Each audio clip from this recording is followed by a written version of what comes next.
In today's video, I'm going to show you how to open the Chrome Web Store in just a few quick steps.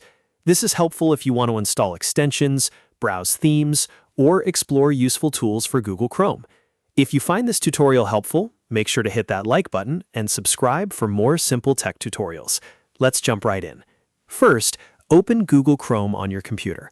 You can do this from your desktop, taskbar, or apps menu, depending on how your device is set up.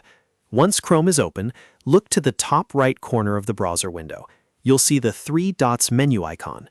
Click those three dots to open Chrome's main menu. From the menu, move down to Extensions. If you see a submenu, click Manage Extensions. This will take you to the page where all of your installed extensions are listed and controlled. On the Extensions page, look for the option that says Visit Chrome Web Store. Click that link to open the Chrome Web Store in a new tab or window. And that's it. Once the page loads, you're now inside the Chrome Web Store and ready to browse extensions and themes. From here, you can search for tools you want, read reviews, and install the extensions that fit your needs. If this video helped you out, don't forget to like, subscribe, and turn on notifications so you never miss a new tutorial. Thanks for watching, and I'll see you in the next one.